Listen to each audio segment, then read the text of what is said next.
Hello, everyone. Welcome. Shut up, Max.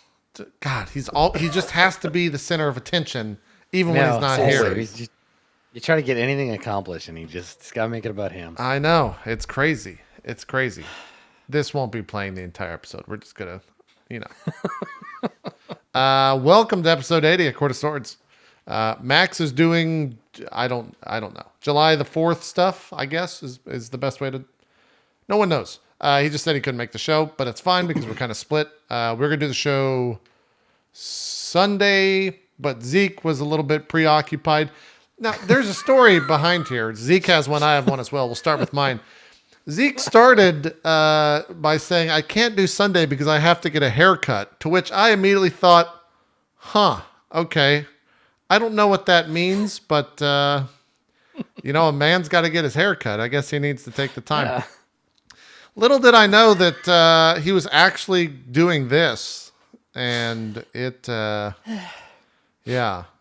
That's right, baby. Boy. So, me and Aaron and her kid watched while we were eating dinner. We watched to get your hair shaved. It was great. It was a great evening. You want to tell your becoming a real American? Yeah. Do you want to tell your side of the story? And why you have your hair as such? Sure. Well, there's not much of a story to tell. It was an idea that was brought up by one of my mods. We were coming up with ideas for donation incentives for St. Jude Play Live, and he was like, "We should do something with your hair since it's growing out again." I was like, "Oh, what?" Last time, we dyed it pink, like the BC Warrior pink, because I had long hair and we bleached it and all that shit, and Danielle came over and did that.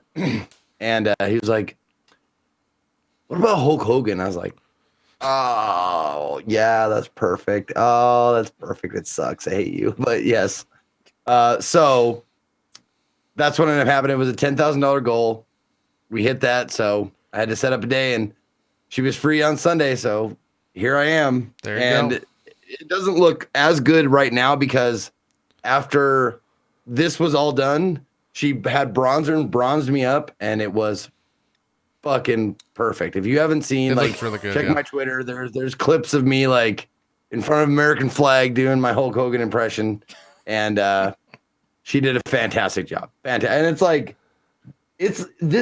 doll's hair. It's so dead that it's doesn't even feel like my hair. You just bleached it out. It feels like plastic hair. Yeah. Yeah. So when are you shaving it all off? Is that the next step? Are you just gonna buzz it? Okay. Yeah. I'm gonna buzz the whole thing, the mustache, the hair, I'm gonna be mostly hairless from the neck up, except for my eyebrows, which I did not shave my eyebrows. I dyed them. Right. Yeah. Because that was a big kerfuffle at my channel. I was like, I don't need to do the eyebrows. And they're like, "We thought you didn't do anything half-assed," because I made a statement like that before in the broadcast. I was like, "Yeah, I'm going to shave my head. I'm do anything half-assed." They're like, "We better dye your eyebrows." And I was like, "You motherfuckers, you're never going to let me hear the end of it, are you?" I don't do it. So I did it, and there it is. Yeah. Well, I did draw the line at a spray tan, though. I was like, no spray tan. I can't. That's a little bit more difficult to reverse. Yeah. Yeah, that's probably true. That makes sense. Yeah, I mean, I can dye my eyebrows back. I can shave my head, but a spray tan lasts a week or whatever. Yeah, 2 weeks, and I don't want to do that. So have you gone out in public with it? Yeah. Oh yeah. I went out that night. Do you get a lot of mixed? I went out that night. Quick head turns? What's the general reaction of the Montanians? I'm just gonna go with that. Montuckians. Montuckians. Yeah. Okay. No, it was actually kind of funny because we went out to dinner, and it was Sunday night, so it was a pretty slow night. We went to my buddy's place, and we had some dinner, and this this drunk girl sidles up to me, and she sits down at our table, and she's God, "Oh my God, it's so amazing." I was like, "Thank you." Did you keep the bronzer on and everything? Oh yeah, I kept the makeup on the whole thing. Sorry, continue. And I had the Oakleys on, and all that shit. So definitely looking the part. It's I got to take a selfie. So she took a picture of us and sent it to her dad, and her dad was like, "Oh my God, you met Hulk Hogan!" Oh Jesus. Oh, and she made me sign her forearm like Hulk Hogan. Nice. She even looked up the signature. She was like, sign my arm like this.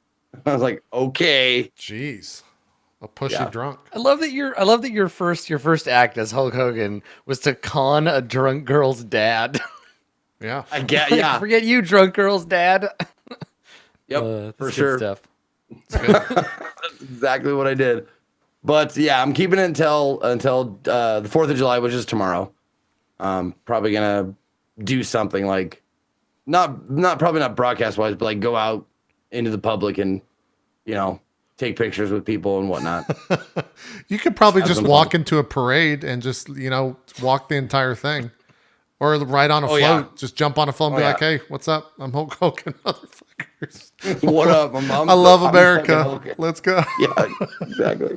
But you can see like it's starting to come back Yeah. a little bit. So I gotta reshave it. Yep. But I was thinking like I was hoping this would come back a little bit better, so I could get some mascara and like make it like Hollywood Hulk Hogan. Right. Like right. he was. The NWO Hulk Hogan. Yep. Would've- Yep. Yeah. Would have been good. Would have been good. You could still try it, see how it looks. Well, I look fucking 30 years older. It's awful looking in the mirror, man. It's really bad because I wake up and I go in the bathroom and grab my toothbrush and I look at the mirror and I'm like, oh, Jesus, God, I still look like this. Like I got Uber Eats and I walk out and I went, the lady was like taken aback. I went, oh, that's right. Yeah. I look hideous. Hasn't This is caught me on now. yet. Yeah. Jeez. Well, we're glad you made it here. We're glad you Yeah. haven't been sued So- by Gawker or anything yet. Yeah. Get your fucking fill now. Okay. Here it is, because I'm going to put this fucking hat on. Okay. There we go. Mr. Dan's Gaming, I was watching you rock out to some GTA this afternoon. How was that? The Vice City soundtrack is so good, and like you don't want to go to the next mission because you like a song's playing in the car, and you want to let the song finish and get out before the next song plays, or you'll sit and listen to the next one. Yep. Yeah, you Such get a- that driveway effect. Yeah. Yeah, What's your favorite radio station? Which one do you like? What's the good one? between Emotion and probably Wave, they're Nah. both good. There's not really a bad song in that entire game that I can recall. It's been a few years All the since I've played it, but Listenable. Yeah, you could Yeah. like just flip through and like, oh, I like this one. Yeah, that game is responsible for me falling in love with the song Young Turks. Is that still in the PC version by Rod Stewart? yeah. If you bought the game before 2012, which I did, you have the original songs. If you bought it after, you got the reduced version. Because of licensing or whatever, yeah. Music industry. Vice City has the best soundtrack, if only because it's the GTA game. Is that San It has Andreas? Raining- Maybe it is. It has "Raining Blood" by Slayer on it. That's all. Yeah. That's all you need to know. Possibly the greatest song ever recorded. It's so good. Wait, is Young Turks San Andreas? That's not Vice City? Maybe I get them mixed up. Those they kind of blend together for me. I think Dan's going to Google it for fact checking, so that's good. What else have you been up to besides playing some GTA while you looked that up, Dan? What was I playing before this? I can't remember. Just one of those. I'm getting old. The Aren't video we all? games, they just come and go. There's just They're all, like like, a never-ending march. Oh, you're playing the Mario game according to chat. Yeah, how was Oh, that? yeah. How was The that Mario Mario game. DLC? Yeah, the DLC is Super fantastic. Mario. I was Is it worried good? the DLC Yes. would just be like more levels and that was it. But no, that like the two new characters, Donkey Kong and Rabbid Cranky, have like cool new mechanics and it's fun. Like for example, Nice. like Donkey Kong can grab the ears people out of the ground, pull them out of the ground, and then throw them to damage them. Oh, Oh. rad. Yeah. That's cool.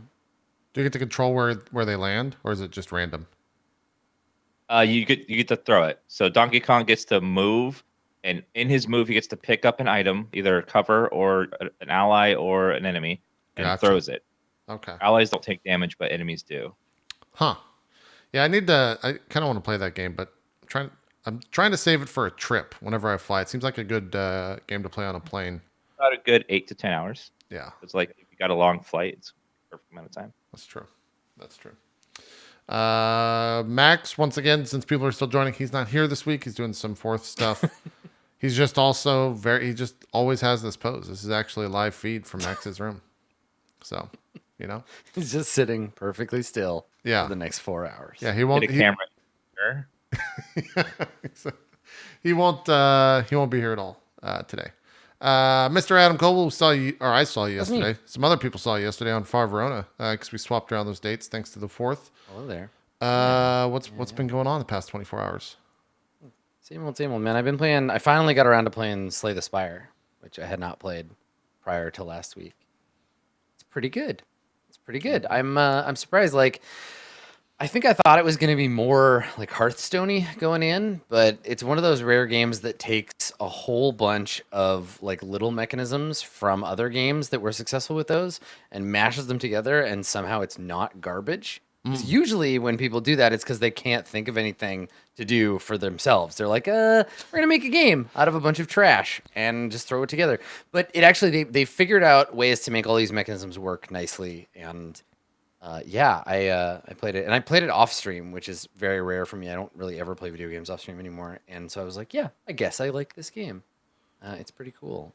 And the addition of the like dailies is the kind of the only thing. Like I did all three of the. I have a good handle on all three of the regular characters, and I've done a bunch of runs with them. And I Right. feel like if it wasn't for the daily stuff, that would have been it. I would have been like, okay, well, that was cool, but yeah, I'm curious to see what else they add to it. It's pretty fun. I like it. So I've been playing Kingdom Hearts, and Chain of Memories was pitched to me as Slay the Spire, but an action game. And I was like, huh, okay. So then I started playing. It's actually like surprisingly good, and I think I'm kind of alone in saying that because it's hated among a lot of the Kingdom Hearts fandom. Which Kingdom Hearts is that? It's the second one. It's the second one released, and it's one that takes place between 1 and 2, and it's one that originally came out on the Game Boy Advance and then was remade for the PS2. Right. Got it. But it's basically Slay the Spire with a gun to your head and a lot of like basic math. Like it. Some of the fights in that game are, especially the final boss, probably the angriest I've been on. And Zeke is someone who spoke to how angry I've been on cast recently. I was angrier than I was with the Warframe stuff by about tenfold yesterday. By the chat or by the boss? By the boss. Chat was fine. I just put it into mode only and was just like focused on the game. I was so angry that at one point I had to walk away because I thought I was legitimately having a heart attack. So I went upstairs and took some Tylenol and came back and continued fighting the boss. So it was pretty good.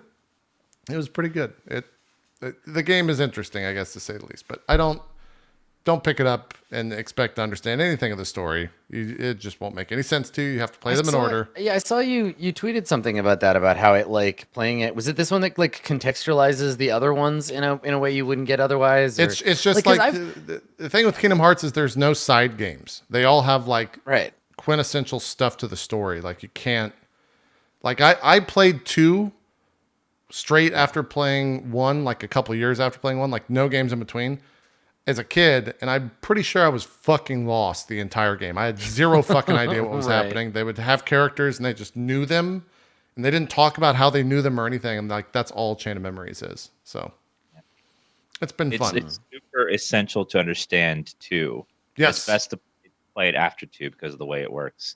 A little bit. Yeah. Yeah, but like all of the gameplay in that game, every bit of it, everything that happens where you're in control, none of it matters. Only the cutscenes that play in between bosses and stuff. Oh no. That's voiced. So Yeah. basically, you could watch all the cutscenes put together afterwards, which is great. Like it's like a 2-hour. Oh, it's like movie. every Metal Gear game. Yep. Okay, Yeah, I understand now. Cool. That's all you need is just that. It's all voiced now and animated very good. Like just watch that. You could skip the game entirely, but just watch that movie. It's like fills in so much of the details of 2. It really does. Yeah, without a doubt. But I actually enjoyed the gameplay more than 1 in some aspects. So, but that I'm alone in that. I'm the outlier apparently with that. So, I feel like the thing. So I've only ever played the first. Like I played the beginning of Kingdom Hearts 1, and then never really played. Like I never went back to it. I missed it when it first came out. And the thing that seems to me to be a barrier to entry isn't like, oh, it's for kids or oh, it's Disney or whatever. Like none of that is the thing that's stopping me. It's the fact that looking at it, it seems like this massively convoluted monolith of like, you're gonna have to sink so many hours into this before you understand the story, and then I don't know if I want to. Like I don't want to get to the end of that period and be like, all right, cool. 100 hours into this series, I'm like, okay, I understand it now, and it's dumb. Like that's the feeling. I'm so scared of getting to the end of that road and being like, wait a second, this is really stupid, and I just wasted a lot of time on this. Kingdom Hearts 1 is a fairly basic story. Like it's not too bad. It's not really bad at all to follow. It's probably the most basic story of them all.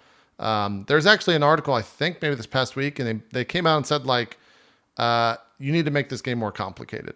That's why all these other games existed after Kingdom Hearts 1, and they introduced like all these other fucking crazy nonsense that made it super complicated because they wanted it to be kind of like Final Fantasy in a sense.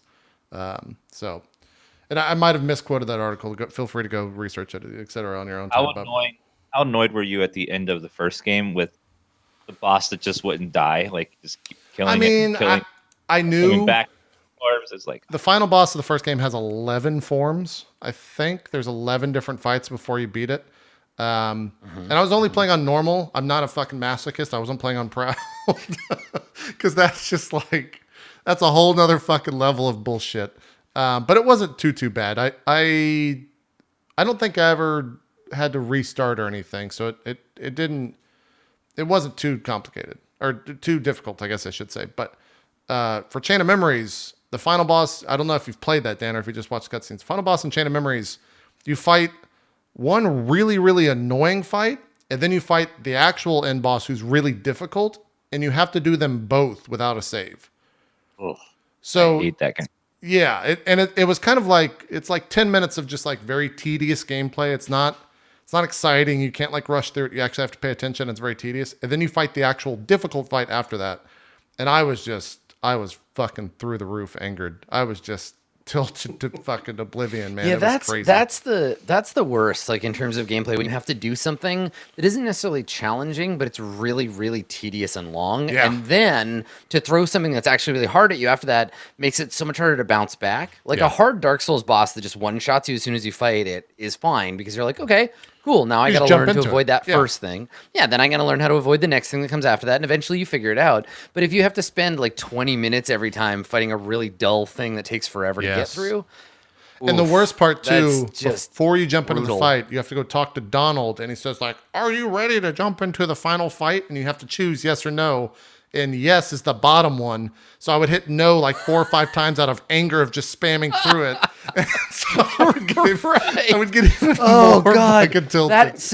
That's a terrifying UI mistake to put no as the default. Didn't Ocarina of Time do that, where you'd listen to the owl talk for like Maybe 10 minutes, yeah. and then you'd be like, did you want me to repeat that? And it defaults to yes, and you're like, yes, no, oh God. And then you just, and then you have to sit through that fucking shit again. Jesus. Yeah, it was, and then so without spoiling, there's 2 different stories in Chain of Memories. You play like part 1, and then you play like part 2. And the boss of part 2 is just really hard. Like you don't have the customization that you do on part 1, so you kind of just have to play with whatever you're given in a sense. And it just was a fucking nightmare. I was playing it for like an hour and a half or an hour yesterday before Far Verona. I almost didn't beat it, and we almost had to stop right before we beat the fucking game to do a show, which was even tilting me more than the actual boss because I just wanted to be done with it. So that's all behind me. I had that experience with Boss Rush on Curse of the Moon, where I played it for like an hour and a half, hour and 45 minutes, just trying to get through Boss Rush, and I was getting better and better and closer and closer, and then I was like, fuck, I gotta go do other stuff, and I put aside, and I definitely won't go back to it because it's like playing Tony Hawk, right? The first time you play, you're terrible. It takes like 40 minutes just to like warm up your fingers, then you're doing all the good tricks, and if you gotta stop, it's like cool. Well, you gotta warm back up again. Yeah. It's interesting watching like player skill and that idea of like tolerance for a game and how you get shittier the angrier you get at it, and like watching yourself be like, no, I was better at this the first time. What the hell? Yep. And then eventually you're just like, never mind. We're just gonna put it away and never play it again, and that's fine. It's fine. I can let it go. Exactly. Yeah. So Yeah. I'm done with that. I'm watching a 3-hour movie of 358 divided by 2, which is the next game in the series ish. And then I'll start Kingdom Hearts 2, which I'm pretty excited for. Because I played that's the only like Kingdom Hearts I ever played fully as a kid and absolutely loved it. Even though I had no idea what the fuck was happening. The gameplay is just fun.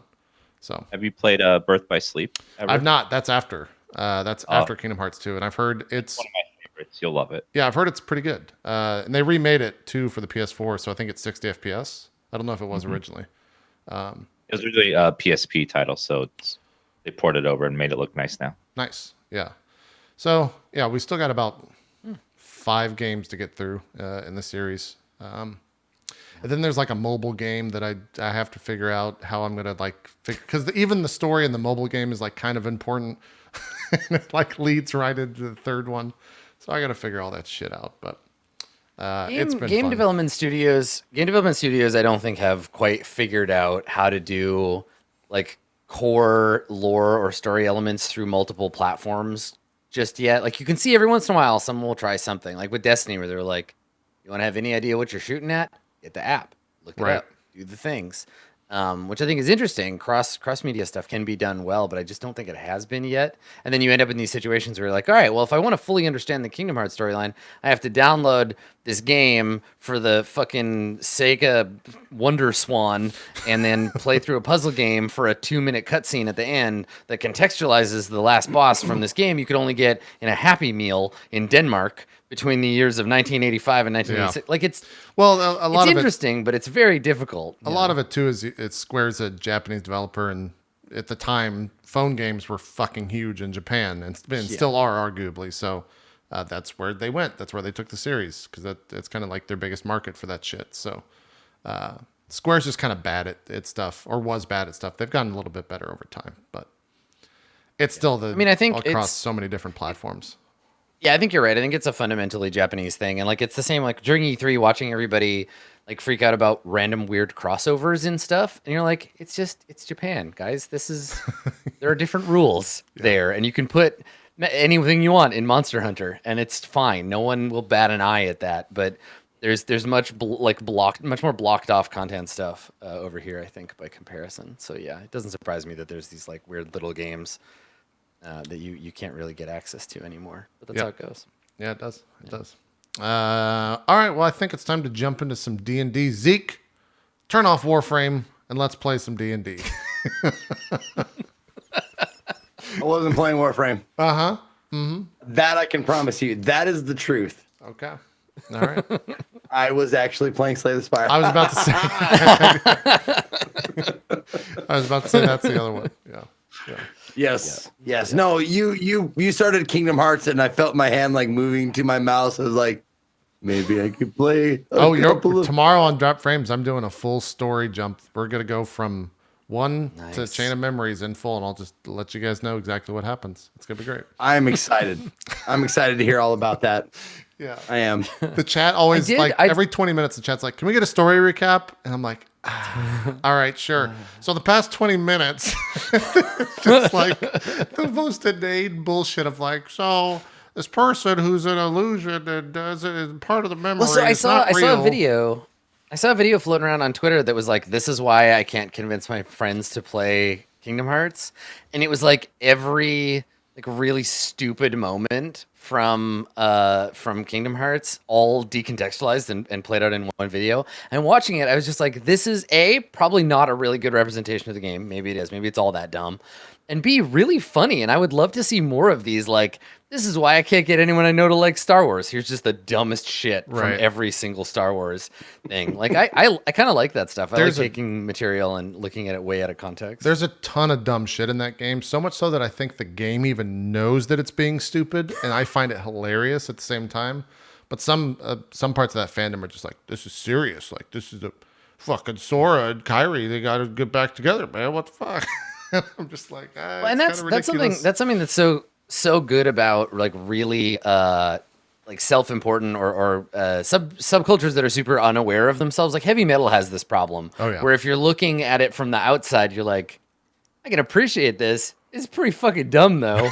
But people inside the heavy metal culture sphere are gonna be like, no, it's totally serious.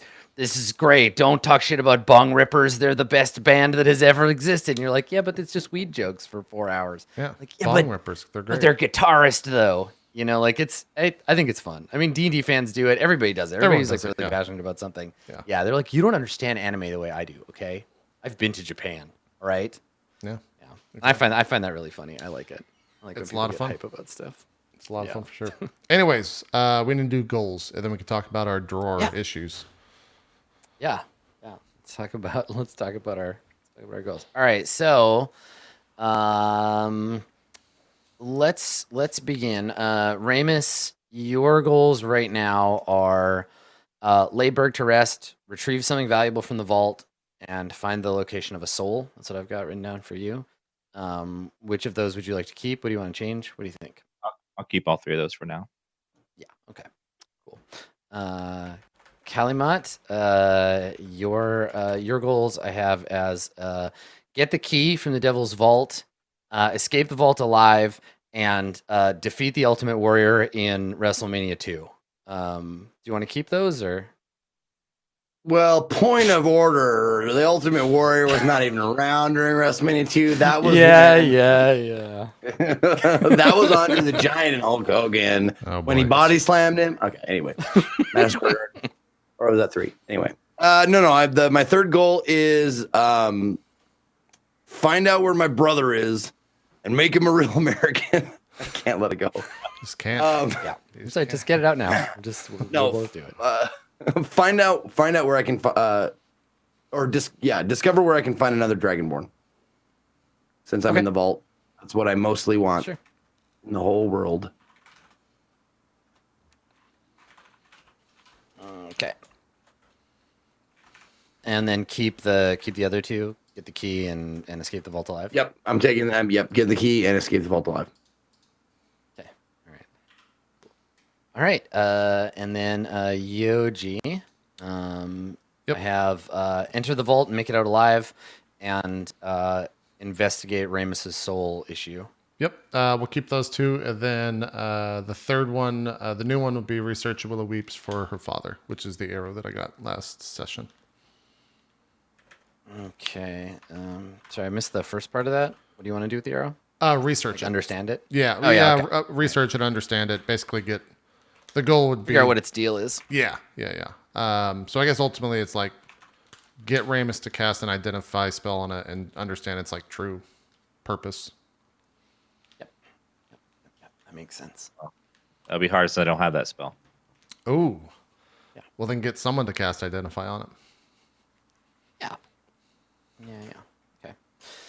All right. So I'm just gonna check and see what the details are of this thing. Do clerics not get Items identify? so that I Is that know only what to wizards? I have detect magic, but not identify. I think only Arcana priests get that. Oh, okay. Gotcha. Okay. All right. Cool. Yeah, there is a circle of clerics that can do it, but Right. Is it true that when you level up as a bard, someone was saying this, I forgot to look it up, but if you know offhand, can you change spells that you know? I believe so. When you level up, Yeah, you can. I think when you level up as any class, you can change spells except for wizards. Okay. I think. I'm pretty sure you can. You can change one spell. Okay. All right. There you go. I'll make sure. yeah. If we can just find the reference. Well, it's for it, because and then I if you have wanna- two. If you want to change something you s- haven't spelled, you can cast. Yeah, I have 2 slots for second level spells, and I'd like to swap one first level for a second level if I could. Okay. Cool. All right, that sounds good. Okay. Yeah, good. So everybody's got goals. I don't need to worry about Berg today. So yeah, I had prior to today's episode, I was like trying to remember, as you do, I was trying to remember what happened last time. I was like, okay, so they were in the vault, and then where did we leave off? And then I opened Roll20, and I saw I've cleared them now, but I saw the Displacer Beast tokens, and I was like, oh, yep, I remember where we left off last time. So you've recently been shoved in an enormous drawer. So we fade in on basically on nothing, right? We fade in on darkness, and we can hear off screen voices. We can hear people talking. They're speaking in the celestial tongue. Their voices they're whispering or speaking quietly, but it's loud enough that you can hear it because they are giant. They're talking in hushed tones. You can't quite make out exactly what they're saying because you're jammed in a drawer, but it sounds like someone is getting in trouble. Someone is being admonished, and then you hear footsteps, enormous, like giant footsteps, and you hear a door click shut. And now you are in the dark. What are you going to do? Is Big Berg still here? I think Big Berg has fulfilled his purpose and has dissolved back into the ether from which he was summoned. Okay. Yeah, so the simulacra of Berg has dissolved. The three of you are just like beat to shit from that encounter. Right, I'm at 1 HP. Yeah, Since I have dark everybody's in vision, pretty rough shape. I think I'm the only one with dark vision in this group. What do I see in the drawer? So you look around, and you're standing on a God, I should have watched Honey, I Shrunk the Kids before today's episode. So you're standing on an uneven plane made out of parchment. You can see the raised lines of ink on it. There are various like miscellany of like desk objects. So you see probably some sealing wax, not like sealing, but like for sealing. Right. Envelopes. You see blocks of fragrant wax that are like the size of timber, like logs. You probably see an empty bottle of ink in the back of the drawer. Lots of dust. And you see your friends, though both of them are looking around blindly. You can also see at the far end of the drawer there is a keyhole that is mostly full. It looks like someone has put a key in the hole and potentially locked the drawer. Is there any like loose change or anything of heavenly coin or anything like that we can see? Yeah, probably. Yeah, there's probably like a couple of coins that laying flat come up to your hip, and are made out of some kind of precious metal or mixture thereof. Okay. I'm hunched over, like probably super winded, being that I'm nursing myself back to, I guess, life with 1 HP. Just kind of like licking my wounds a little bit. I think I sit up and one of the coins catches a glint of light coming from the keyhole or something like that. I look directly at it. I look back at Ramus. The two of you can't see in the dark, right? No. Okay. Right. So I look back over at Ramus and look at Kali. How are you guys doing HP wise? Are you both beat the fuck up? Yeah, I'm very low. Yeah. Okay. Not great. Great. I'm not like critical, but I'm not definitely can take a hit or two. Yeah. Okay. I look back over at Ramus and kind of eye you guys up and down and see that you're both hurt. Ramus, what's the penalty for? There's coins over there, Ramus.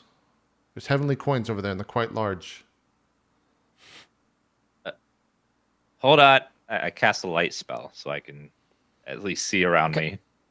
Yeah. So suddenly, a pool of light springs into existence, and you can now see the whole thing. I guess to scale is probably like 20 feet to the top. If you look up, you can see the parchment you're standing on. There's still spatters of your own blood on it, and and you see your friends as they spring into existence from the shadow. And yeah, a little ways away, if you walk away, you can see the coins that Yoji was mentioning. Just like pennies, essentially. Pennies from heaven. I see the coins. They're bigger than all of us put together. Yeah, we should try to. What's the penalty for stealing from heaven? Is that in? Did you ever read that script? Wait a minute.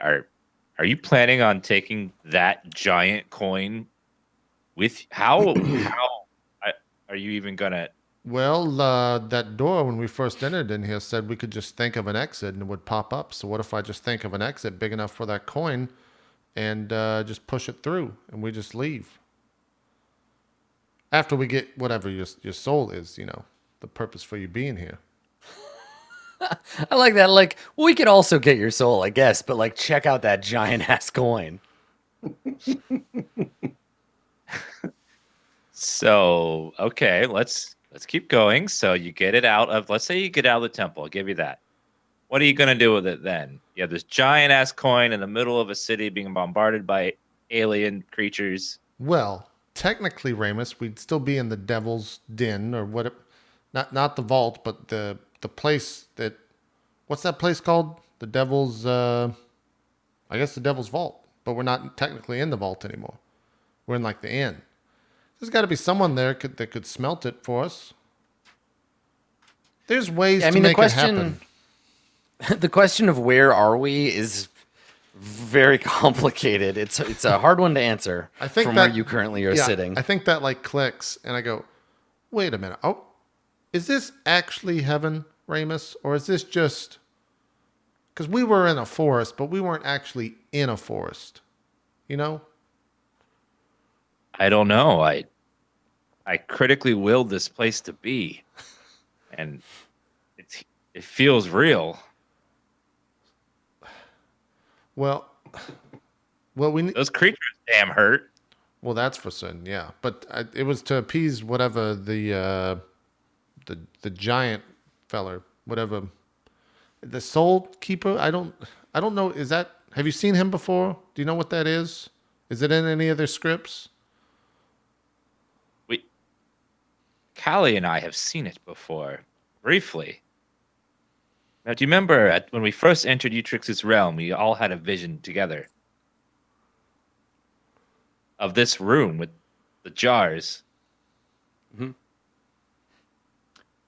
And as this is going on, you see, like, I've just been like examining the keyhole you said the key is in it, like this giant key. Yes. Okay. You've been shoved in the drawer. Someone jammed a key in the hole, twisted it, and then got admonished and left.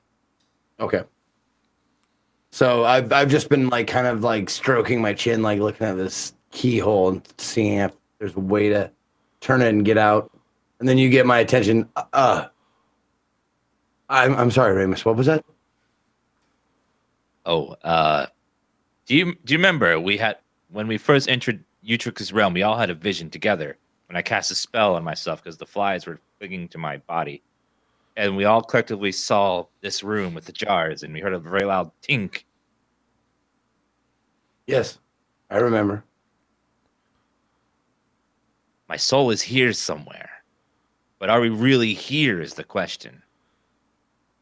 Well, I mean, that guy was making things happen, and I mean, this arrow's, and I reach into my back. This arrow's really here, so I guess in some aspects, maybe this is all fake, but your soul might be up somewhere here, around. Definitely seems like the vault is able to either make stuff real or there could be real things in here. But how do we know which is which? Well, if you were to ask me, I would say that the reach of the vault might only be able to open the door. I don't know that the vault can necessarily always attain the thing you want. My guess is We stepped through a door in the vault into heaven, and we are here now. So something to remember too about the vault is that its original purpose is to store objects that people don't want to lose, right? So like a vault, if something is in here, that means someone put it here. It's not necessarily like it's not a hallway or a transit station. It's a vault, right? So something to keep in mind when you're thinking about what its deal is. Knowing that, like thinking about that, Very good point, Caleb. maybe Sure. maybe instead you are sorry, someone's at the door. Yeah, there's dogs in heaven. All dogs Yeah, there's go dogs. there. All dogs go All to of heaven. the dogs Yeah, go there. all of yes. the dogs for are there. sure. Yeah. Yeah. Knowing that, maybe he only barks when there's someone at the door, and I don't want to answer the door like this. Fair. Yeah. Fair. Yeah. Yes, Jack, I see you. Yes, I know. All right. Anyway, knowing that, maybe the vault is showing you somebody else's soul. Maybe it's taking you to somebody else's storage. What? Maybe that's what it's leading you to, so you can borrow theirs or take theirs, I guess. Adam, if I think back, we saw a bunch of jars with stuff in them when we were fighting, right? Yeah, Like there's a big pile of them. Yeah, like a small hill. Okay. And I look towards Ramus, what do you need, your soul or do you need a soul? Starting to question that. I just think I need a soul. Did you think about your soul or a soul when you got here? Mine, specifically. Well, that was a Not bad dying. idea, Ramus. Or a good idea, because I guess we're still here, but what if only your soul will take? What if someone else's soul makes you not Ramus anymore? Well, I've been wondering that because I don't have a soul, yet here I am. Well, you have a soul, it's just not in you. What I'm saying is maybe the thing that's missing isn't actually me. It's A soul. more of a generic battery for the body. And we are still us, and it's maybe souls don't work the way that we were told they were or think they were. Have you been told that souls were a thing that heaven kind of made happen? Have you heard that whole story?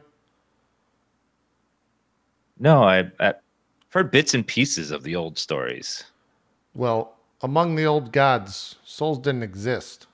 It's something that heaven created so that they would kind of have, I guess, power over everything else. At least that's what I've heard. You know what I feel like? I feel like someone who's like an addict who has his drug taken away, and I need the drug to keep going. And the person that can give me the drug has control over me. I like to do a quick glance at Kaliman and look back. Ramus, are you on drugs? No, it's just an analogy. But Oh. soul is a Oh, drug. okay. It can't buy without it. Well, I guess if I listen for a second, do I still hear like conversations? No, it seems like they've left the room. After hearing that, I mean, I guess you could have a conversation with this giant here and see what he has to say. And if it goes bad, do what that statue said and just think of an exit, and we just get out of here. Worth a shot. I don't think we could open this without his help, anyways. Yeah, I look over to like Kali. Kali, is that? Yeah, look over at Kalimut, who's observing the keyhole. Yeah. Yeah, and I'm looking around. I was gonna actually do an investigation roll to see if there's any like cracks or any way out of this. Ramus has already smoked all the cracks. I think we covered this. But yeah, you can go ahead and make an investigation check if you want. Let's see how you do. You got an 18. Okay. All right.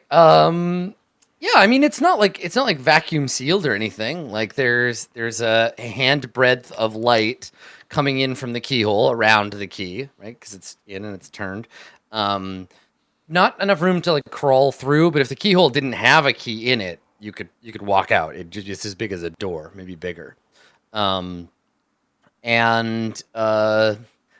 else are you looking for? Like the drawer appears to be made out of some slightly fragrant, highly polished wood, and there isn't really much else in here. Some like pen nibs, miscellaneous stuff I described to Yoji. Things you might find in a bureaucrat's drawer.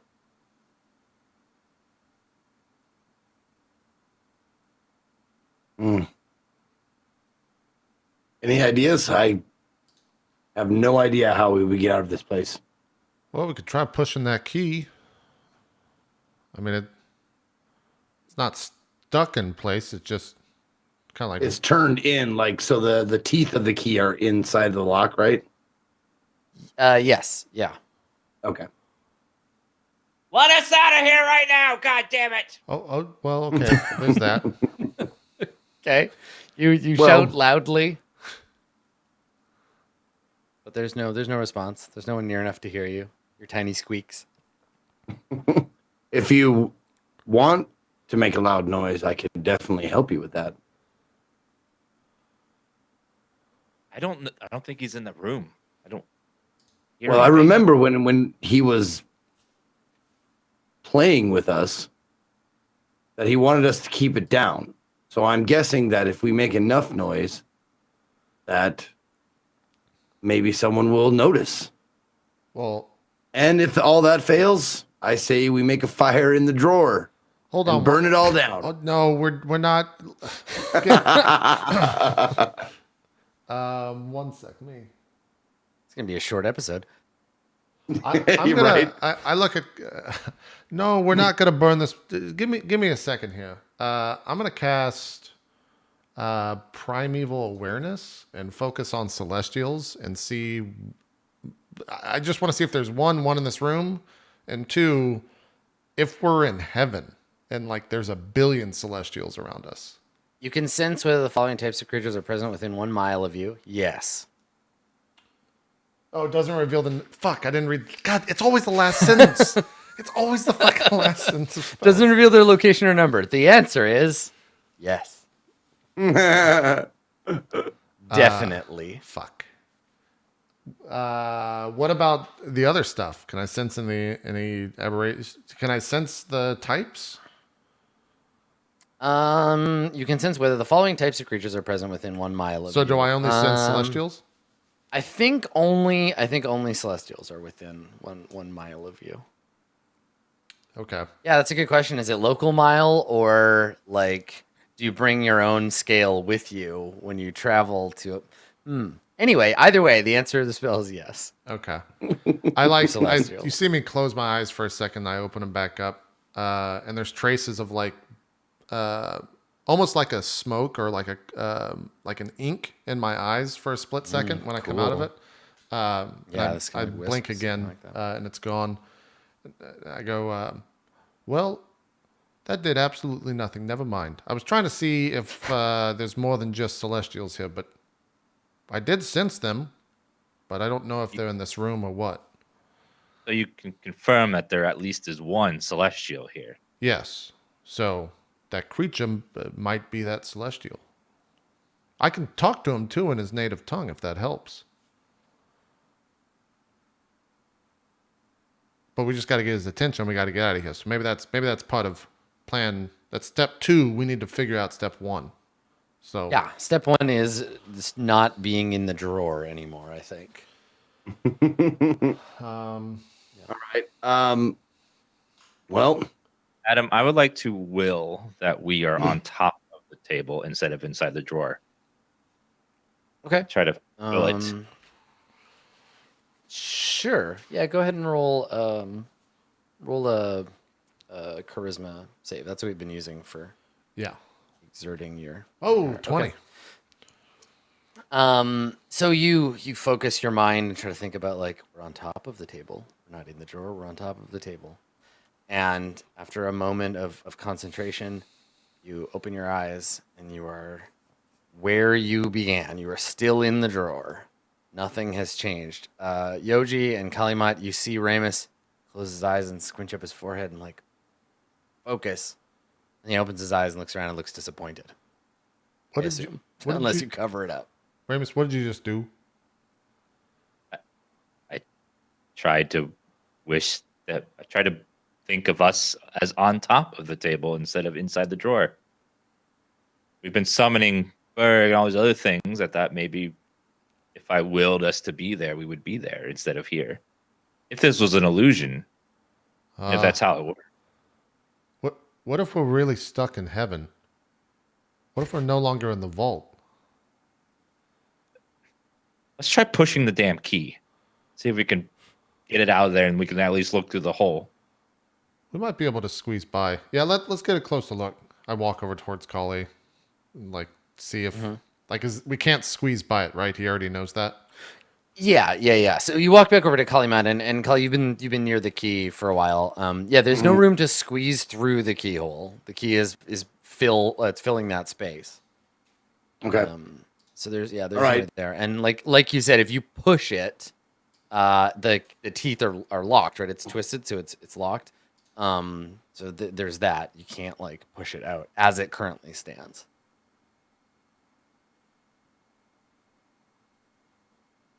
Sorry, I'm reading If it's spells. turned like locked in, isn't there like a void space at the bottom?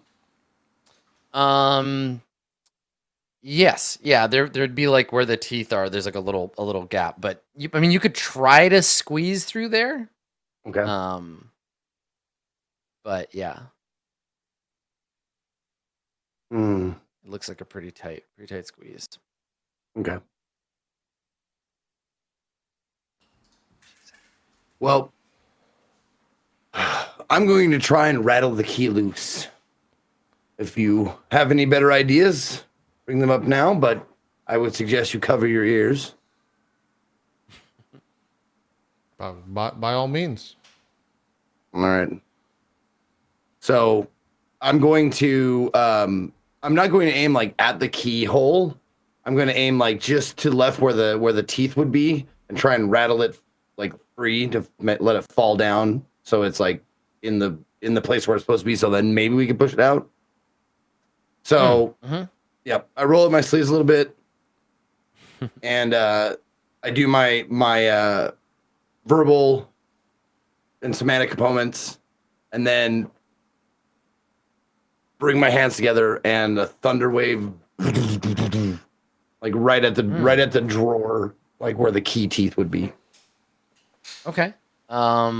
What is your what's your spell save DC? My spell save DC is I want to say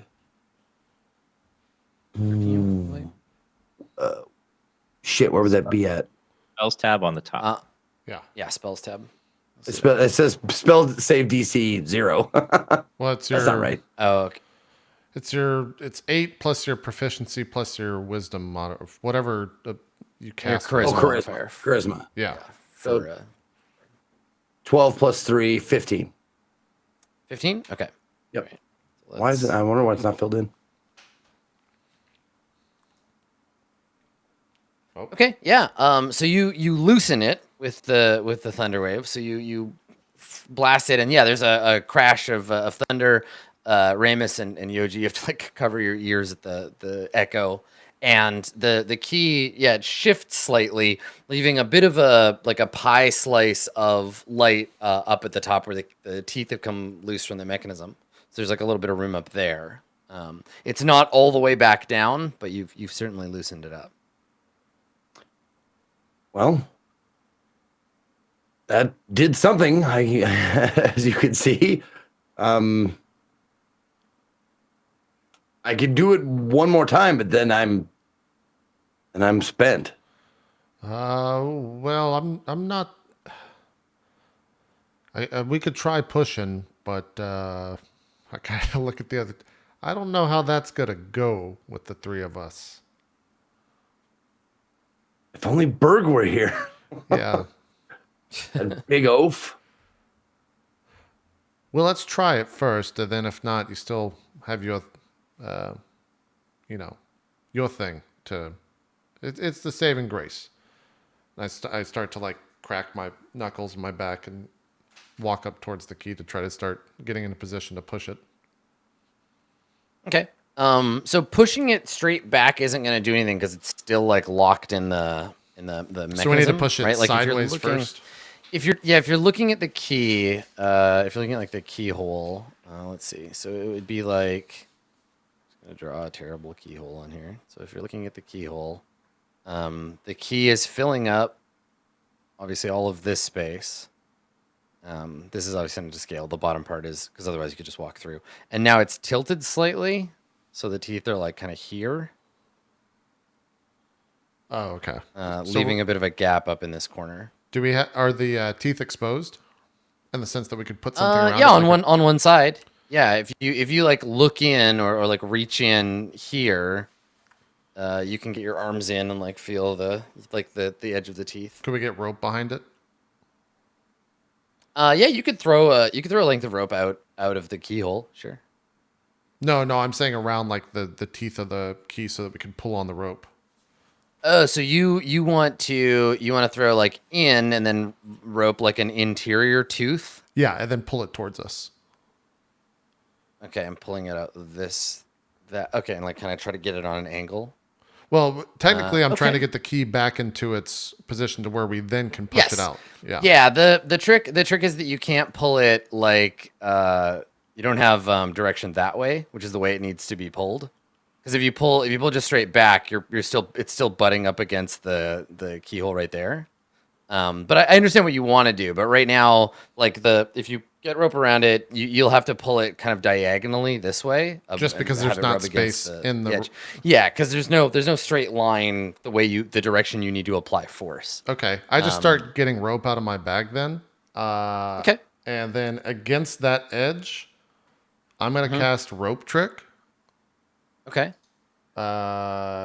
Which creates a space that I can pull the rope into. It's a 3 foot by 5 foot window centered on the rope. Yeah, so you touch the length of rope. One end of it rises into the air until the whole thing is perpendicular to the ground. At the upper end of the rope, an invisible entrance opens.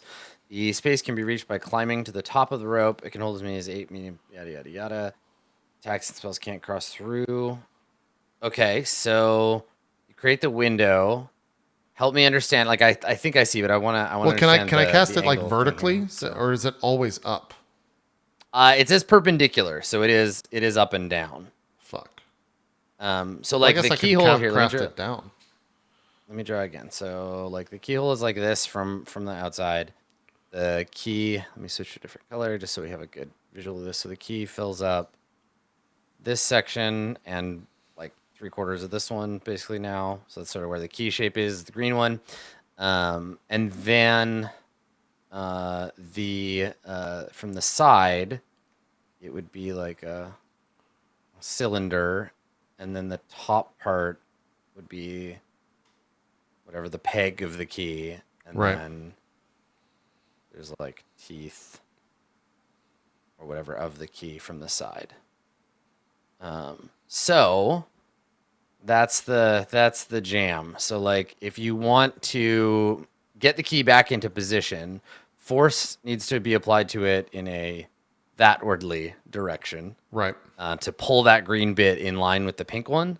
And then from the other side, this would be like the cutout view over there. Okay, well then, if it has to be perpendicular, I would cast it there, angling down, and I would tie. I would get. I'm sure someone else has rope, so I would cast rope trick with the rope, and it would go down by 3 foot by 5 foot into the ground, and I would then just use my own weight, so however 200 pounds or whatever, and just kind of like pull down on the key into the hole. So it's not me pulling on it; it's my weight pulling on it.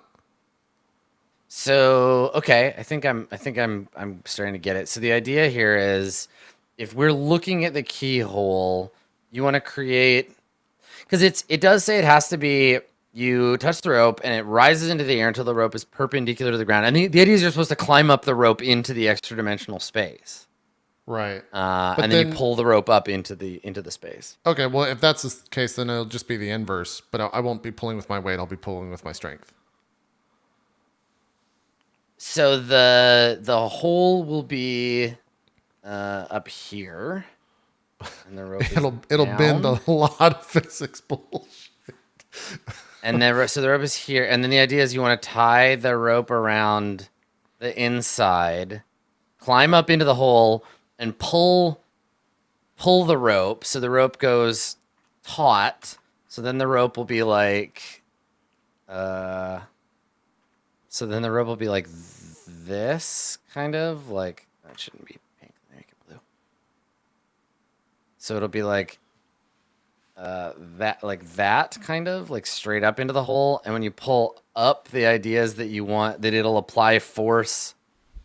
Okay, like it'll be difficult. It'll be hard to get it. But I kind of see what you're doing, because what'll happen is the rope will ride up on the peg or on the tooth until it's up at the top. Right. And then further force applied along this axis is going to, you're gonna have to really crank on it and hope the rope doesn't like fray as it rubs against the edge. But yeah, maybe it could work. Okay. I'll allow a roll for sure. Now, when I'm in the extra dimensional universe and I'm on the sides of the hole, is that basically an anchor point for me to like put my 2 feet on?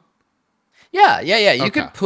could put both feet against the edge of the hole, because you're going to be yanking like back. You're going to be yanking back into it, right? So that it's like at the sharp. Is this like really sharp angle that way?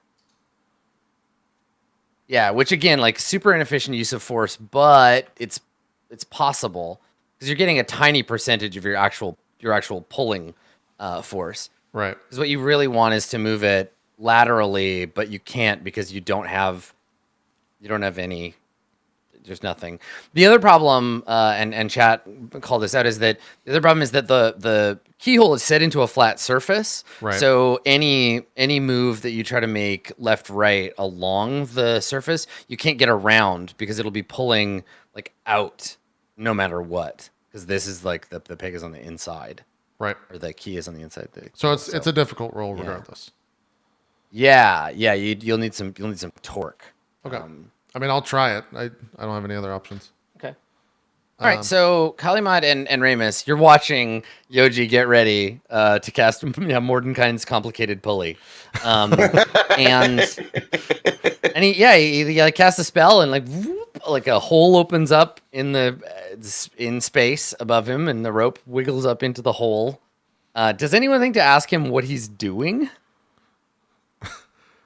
I'm excited to see. I'm letting him do this thing. I think the entire time I'm like walking through it, I'm like, well, we got to go ahead and get this rope right here. Then I'm going to create the portal. Then he's just going to climb up there. No, Callie, I'll go and tie this on the key real quick. I honestly think I'm just exchanging glances with Ramus every once in a while. Like,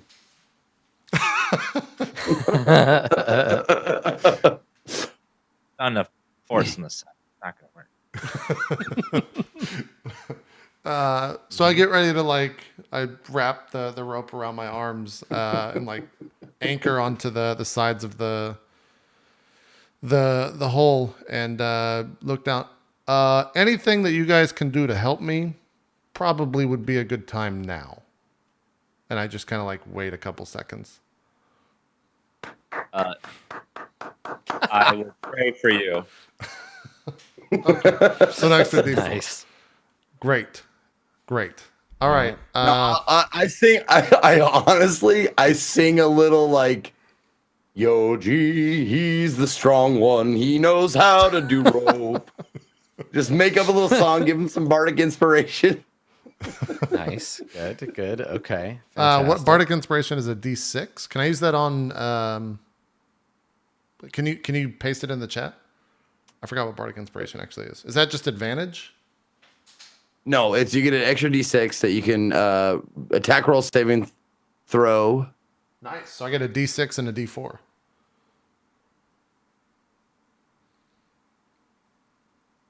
Does that count as like ability checks? It's what it says. Yeah, ability checks, attack roll, or saving Oh, there it throw. is. Yeah, one ability check. Yeah, there it is. Yep. You can add that D6 to it. So I'll roll strength check first, and then I'll do the D4, then the D6. So I wrap the rope around my fucking arms and give it a. I kind of look at them. I go, all right, 3, 2, 1, and just do a huge pull. Here's the strength check. Oh! Wow. Natural crit with bonuses and like, holy fuck. Please roll the bonus dice there. 24 and a 20, Nice. a 30. 30. Okay. All right. This shouldn't work. You shouldn't be strong enough to do this. And it's like it's a hell of a pull, right? Because you have to like. I was drawing this out because you have no like torque at all because Right, you're pulling on the right. top of a long post where if you pulled from the bottom it would just turn, but you can't. You have to pull from the top, and so it's like just like so like your arms are burning and you get your feet up against the thing. You're digging your feet into the edge of this extra dimensional hole of darkness, and then finally it starts to move, and like one hand over another, just like pulling the thing until it clicks into place and blocks the keyhole. Keep in mind, by the way. I looked to Ramus and the first thing in my mouth, like, fuck me, he did it. Keep in mind, by the way, I have 10 strength as a character. I just want to make that. Yeah, you did it. So it was a pretty big feat. I think it like slides into place, and I hunch over, and I stand up and like dust my hands off and jump down from the hole. Do I have a place to walk? Physics, yeah. In the hole. I can walk around in the hole, Let but me see. I can't. Can I like get back, or am I blocked because the key's in position now? Let me see. But those inside can see. Well, you're outside the hole. You can just drop down and climb down, like lower the rope and climb down the rope. Okay, that's what I do, and it's very casual. Yeah, because you're not in the keyhole. That's what caused the problem in the first place. Okay, gotcha. Like, yeah, you're adjacent to it, kind of. Like, if the keyhole is here on the wall, you're backed up slightly. You're like over here, and you can wiggle down. Great. Yeah. Yeah. This is the most diagrams I've ever made for this game. Okay, so you did it. It happened. You did the thing. You climb down, and and now the key is there, just kind of like sitting loosely in the keyhole. Okay, I look at the two of them. Well, we still gotta push the key out, so we're not out of here just yet. So, Good job, by the way. That was impressive. I am absolutely stunned. Very nice work, Yoji. I didn't think you had a fucking chance. Good job. well, now you do. So, all right. I've been in a lot of weird situations. That trick comes in handy every once in a while, just having a little pocket space, So, anyways, all right. I start to like hunker down. Let's get the fuck out of here. Let's all start pushing. Yeah. So we start pushing the key out. Okay. All right. Do you want to? So I think have us make two of you strength can. checks? Yeah, 2 of you can do this. Who's got the highest strength? I have a +3. And yeah, and it's actually gonna be an athletics check, but you can do it with advantage because there's two. Yeah. I have a +0 in athletics. I roll a disadvantage right now. I have a +0. Zeke. I have a -2. All right, the two of you rolled in, and I'll roll it, I guess. Hold on. I look around at everybody. I'm like, well, maybe I can do that thing again and push the key out. What do you think? You want to try that? Well, I mean, that might make too much. Last resort? Last resort. It's always good to keep something in case everything else fails. That's what I say. Oh shit! I forgot I put a proficiency in athletics, so to take it up because I have to make those checks all the time. So it's actually not too bad. Oh, okay. then So you should do it. I roll up my sleeves. Get ready. Are we helping right. him? Are we helping him before he does this? Yeah. So the question is, one of you's gonna roll, and then you'll do it with advantage. Yep. I have a 1. Okay, in you're athletics. rolling then with advantage. Okay, so me and Yoji are pushing. Yeah. Okay. And our Ramus, were you going to give us something or whatever? You'll have guidance as well, so you can roll an extra d4. Okay.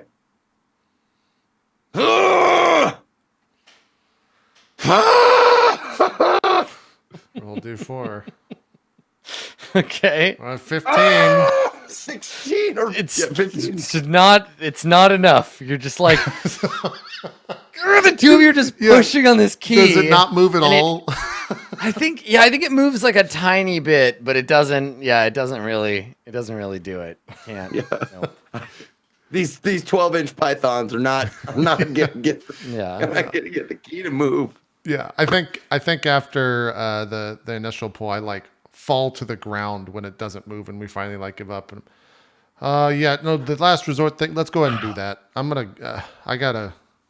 I just kind of like back Right. up. I hope it works. All right. Oh. Do the familiar action.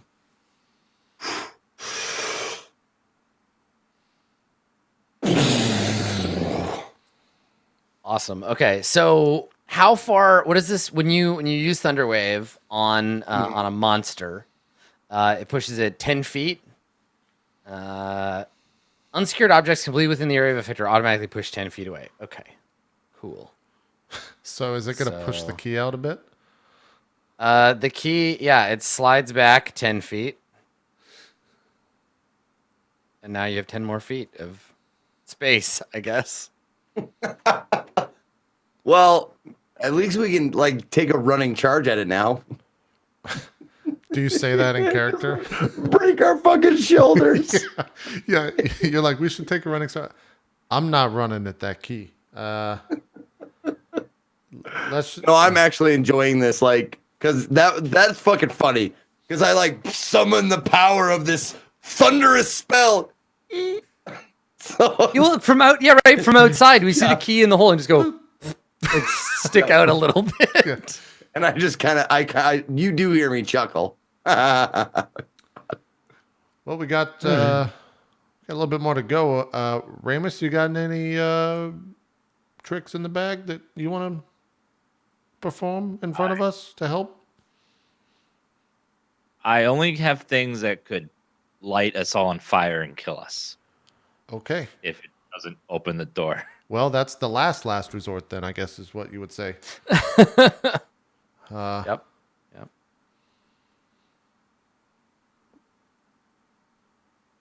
Well, I don't know about you. I'm exhausted. We're not Tell done me. yet. I'm almost passed out over here, okay? But if we stop now, there's a chance that he comes back and just puts the key back in and turns it. And then I can't do that twice. I mean, that's not a normal everyday thing. I'm willing to hear any ideas you have. Let me think for a second here. I like look around. You said that there was like some wax.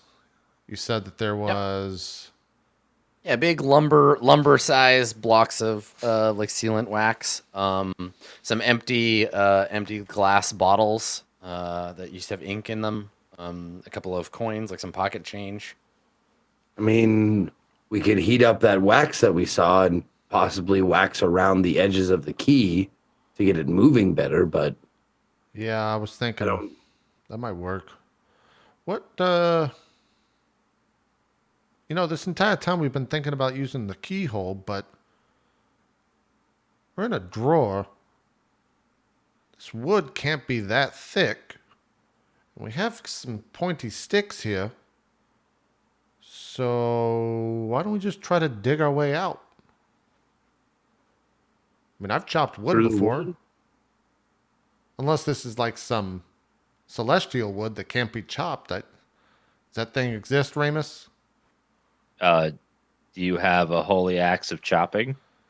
Yes. Well, actually, I do, believe it or not. Who's got the biggest sword here? I just gotta look around. I'm like ready to say something. And like they wouldn't even laugh. I think I say that and I look around and I just like reach into my pocket and pull out a tiny little dagger. Just gonna like put it on the ground in front. That's all I got. You're looking. I got my short swords. That's it.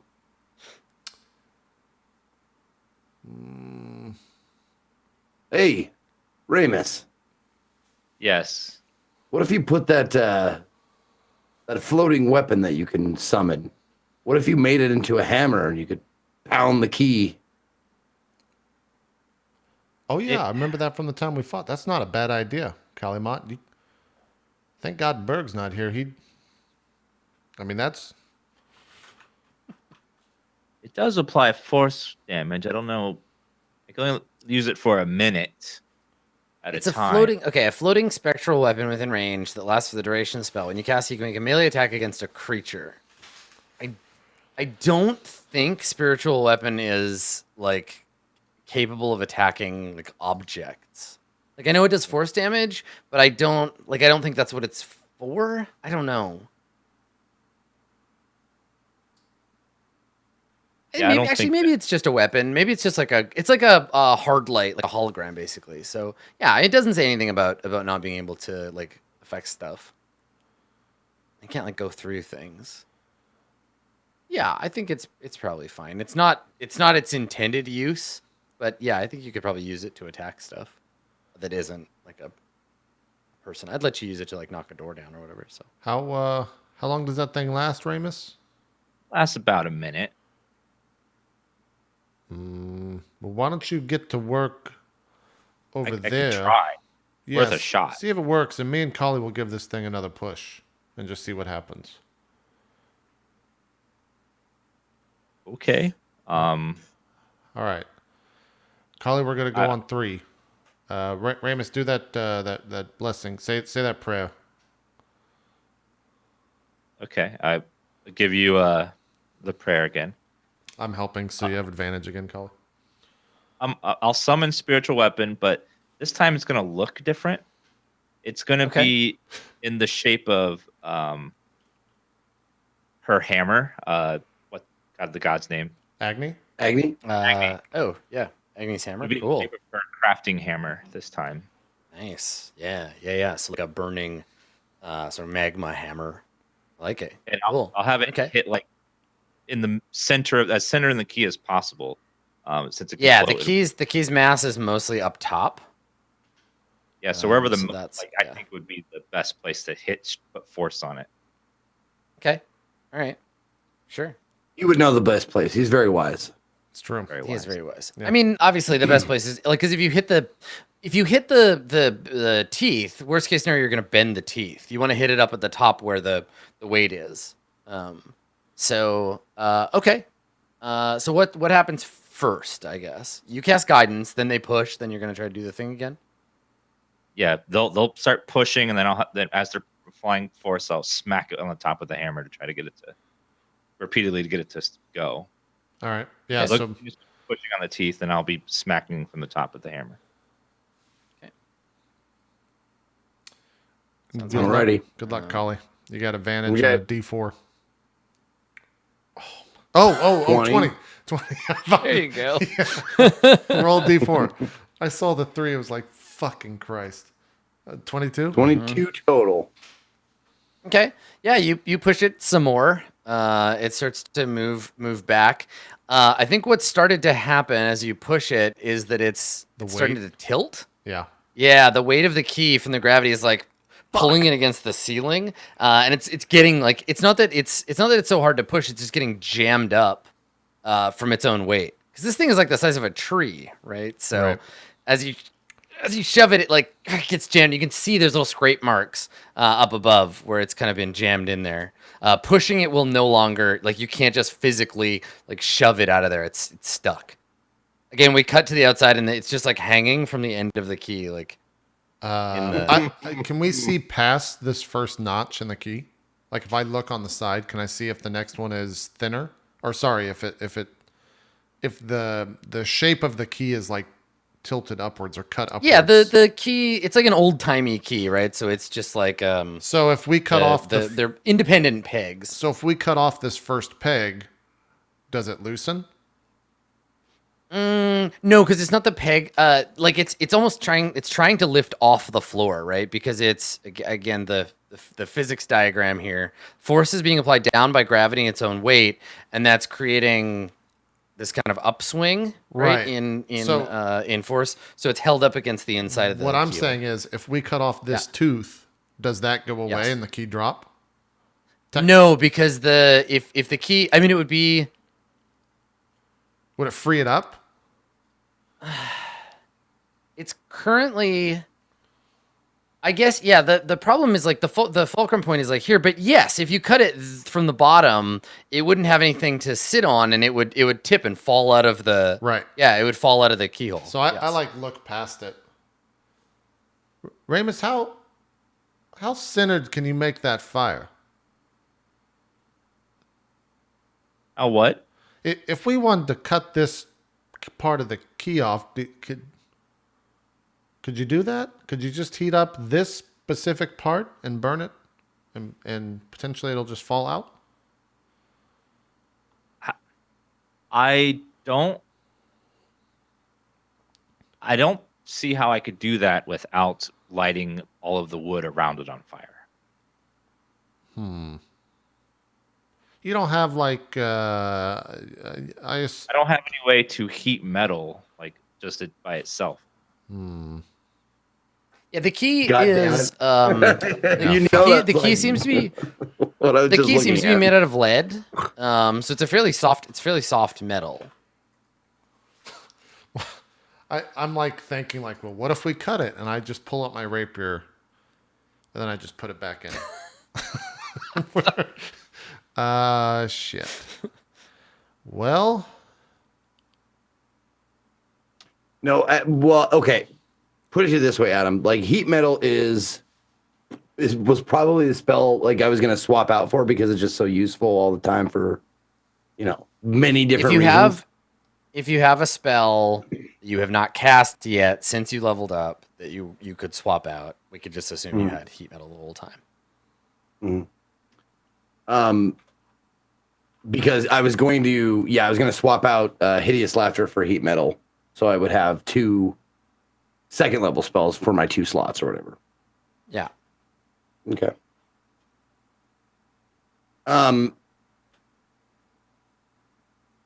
Well, I mean, that's kind of what happened with invisibility. Like, I kind of willed it, and then I knew it. I mean, that's kind of how bards do it. They kind of like just feel it. So, yeah, I think that's what. I'll keep it. I wanted it either way, but you guys start talking about like fireballing and stuff like that, and you see me like just like have my hand on the key. Hold on one second here. It is.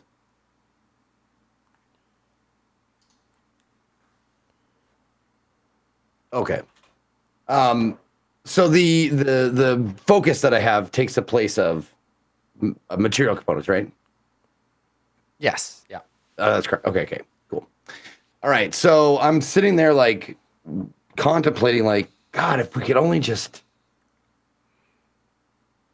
cut the key or melt the key or something, and then around my hand, like, like stretching out into like you can see like it start to turn like orange and like red, and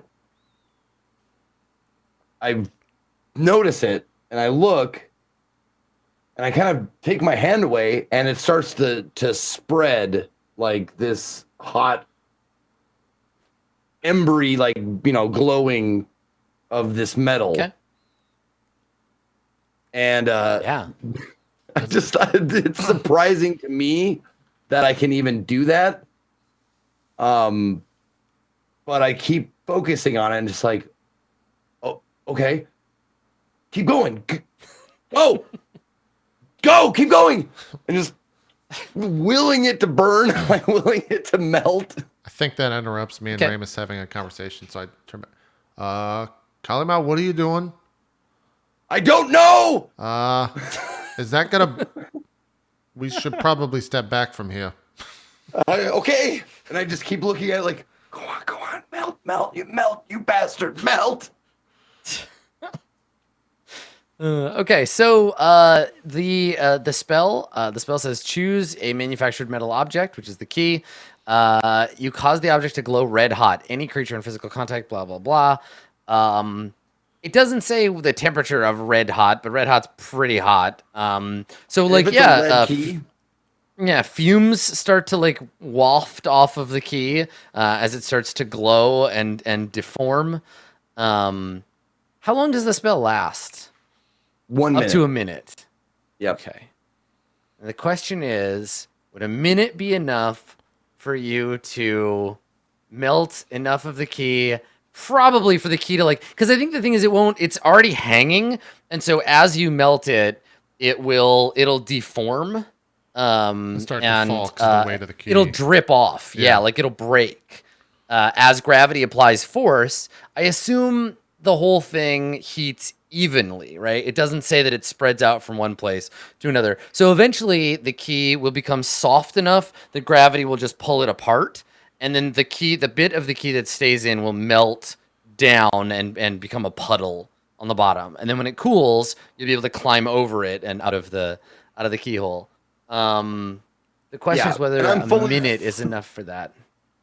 And I'm fully willing to, like, if you want to give us like fucking lead fumes of this shit, like melting and whatever, that's fine. Like, I think it would be fair if we had to make some sort of like save or like run away from the fumes or whatever. Yeah, make a constitution save or suffer from anemia, seizures, constipation, Something. inability to I have don't children, tingling in the hands and feet, intellectual disability, you look it up, abdominal you pain. I have had the Wikipedia page for lead poisoning open since you started talking about this plan. So yes, that sounds great. No, I mean, I think the thing is you're small, and if you get distance from it, Yeah, I start saying and let's concentrate, back up. you'll be okay. I don't think you need to Yeah. worry too much. About, Like you said listen, I before, gotta this be isn't prepared. airtight. Yeah. And it gets hot, right? Like the melting point of lead is 375 degrees Celsius, which is like that's hot enough that the wood around it will scorch and burn. But as was pointed out earlier, this is special. This is special divine wood carved from trees of heaven and stuff. So it's not gonna just like light on fire. Yeah, it's pretty low melting temperature because it's lead. So I think it's fine. I think you're gonna scorch the thing, and it's gonna like burn the surface, but it's not gonna light the desk on fire. You've just melted the key. So yeah, the whole thing takes about a minute, right? It takes it as you cast the thing. So I am gonna get everybody to make Constitution saves, not to like get lead poisoning, but just from the fumes. Like they're disorienting, and it's not good for you to breathe it in even at all. You're in an enclosed space. I think what'll happen is we'll have just a DC 10 con save, and if you fail, then you get a level of exhaustion until you can rest. Okay. So we'll have everybody roll a DC 10 Constitution save.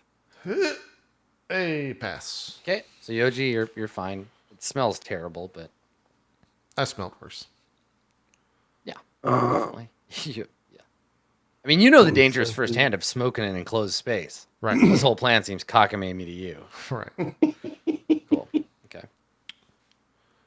We'll tell Ramus, make a con save real quick. It's an interesting point, and more than I've ever thought of heat metal. Oh God, the Ramus spell. fails. Oh dear. Oh Ramus. All right, Ramus, you take a level of exhaustion from the lead fumes. It's an interesting spell because it just says red hot of whatever the metal is. So the spell is actually more effective against things with like really high melting points, right? Like if you cast it on a tungsten elemental, they would become like Jesus, like 6,000 degrees Fahrenheit. Like Sure. that's insane. If you heat metal on something made out of tungsten, it would like, yeah, it would just start burning everything around it. Yeah. It's like surface of the sun hot. That's insane. Though it brings to mind like if you really needed some super hot material and you carried around a piece of tungsten with you, you could like throw it on something, heat metal that shit, and then massive flame in a second. Like literally no warm up time. Yeah. You should Yeah, do that. 6,000 degree glowing red. How do you? But I guess I wonder the difficulty with which it would be required to like obtain tungsten in a medieval environment. Something to muse Anyway, Well, you've melted the key.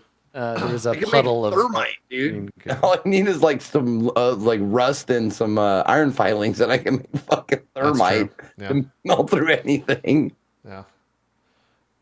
So Yeah. the key just falls in front of us. Yeah. Okay, there you go. Yeah, so it melts and then bloop, and you hear a clunk as it falls sizzling to the floor and ruins the carpet. And so what are you gonna do? you see me like look down over the key that's fallen. I reach into my my chest pocket, pull out my little pan flute, and toot a little happy tune.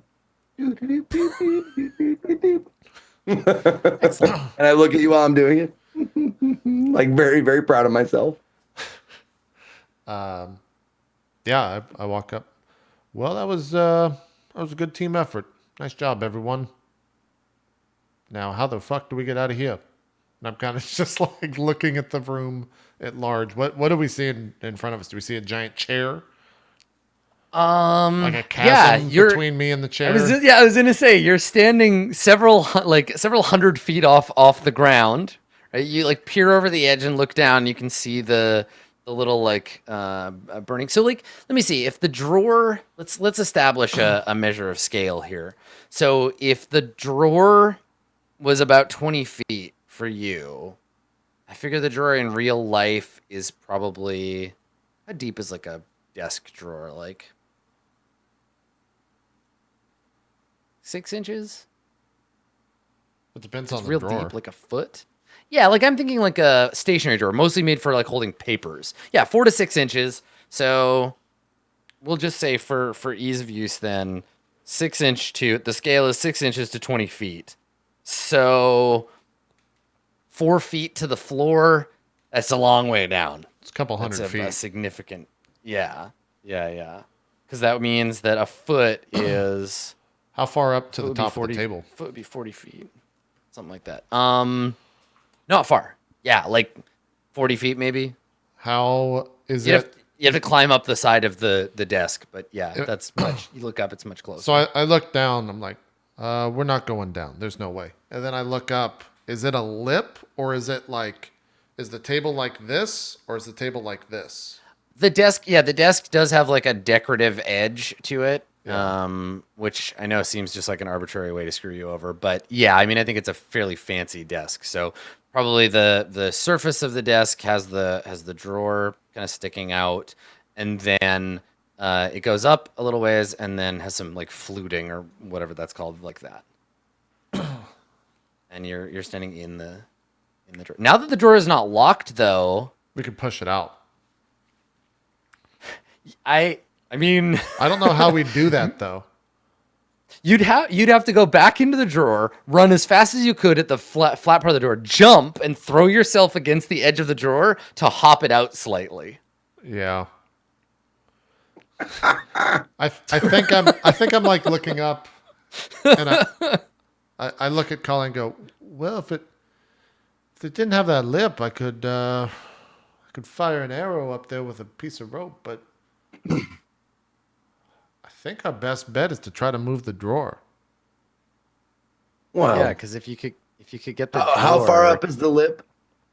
like out there, It's like 20 feet. 50 feet. Yeah, it's like from where at the bottom of the drawer, it's probably like 50 feet, 50 or 60 feet up there.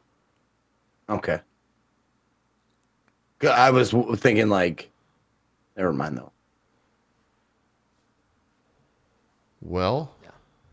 Ramus, you got any ideas? Because I've got one, but it's not going to be fun. I think I'm sitting on the ground. Like the fumes have really gotten to me, and I'm just not feeling very good. Yeah, Ramus just looks pale and kind of like ill. And yeah, Ramus, you just feel it's better now that you have the key out of the lock. You're getting some freshish air, like incensed air from the room. But yeah, you just don't. You got a little bad time in your tummy. You're not feeling so good. Ramus, you okay? On top of the soullessness problem. Yeah, I look back. He's sitting on the floor. He doesn't look. You okay, Ramus? Yeah. I feel like I'm exhausted, but like but not at a first level, more like a second level of exhaustion. I'm twice as exhausted as I felt before. Yep. Yeah. Well, we'll get your soul, buddy, and you'll be right as rain. We got to get out of here. So, do you have anything that can push something? Actually, we already went through this. We need to push this drawer out. Or we need to get to start climbing, which I don't really want to do. That's a long climb.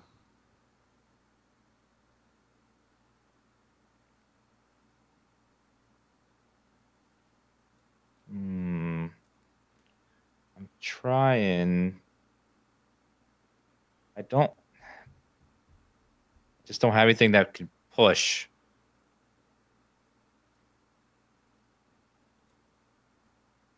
Or teleport or anything really.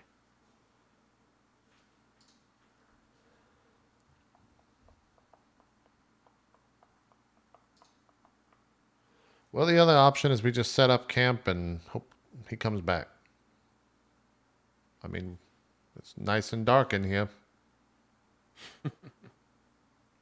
He might be a little upset about the key, though. We'll just say it was an ancient tale of whatever, and he'll be fine with it. Yes, of course he will. Yeah. That's great.